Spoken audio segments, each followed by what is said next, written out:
तव्हांखे ॿुधायूं त जापानी कौंसल जनरल जी वफ़द सां गॾु लाड़काणी आमद थी आहे। वफ़द जी मेयर एडवोकेट अनवर अली लोहर सां मुलाक़ात थी। ॿिन्ही मुल्कनि विच में लाॻापन खे वधीक बहितर बणाइण ते ॻाल्हियूं थियूं आहिनि। क़दीमी बाग़ मोहनजोदड़ो जी हिफ़ाज़ती इंतज़ामनि बाबति बि ख़्यालनि जी ॾे वठ कई वई आहे। हिन हवाले सां लाइन ते मौजूदु आहे लाड़काणो खां रशीद समूह जी। रशीद, कहिड़ा तफ़सील आहिनि?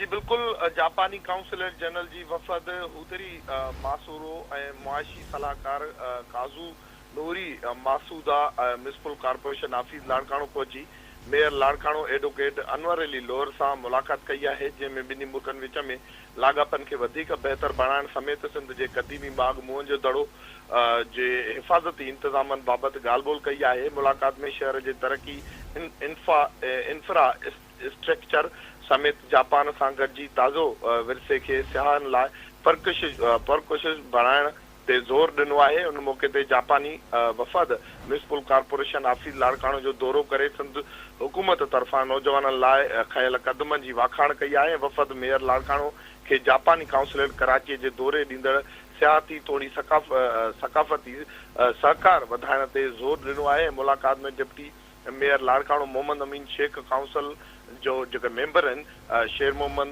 लिगारी ऐं ॿिया जेके आहिनि उहे मौजूदु हुआ। जी ठीकु आहे, मुंहिंजी महिरबानी रशीद अपडेट करण लाइ।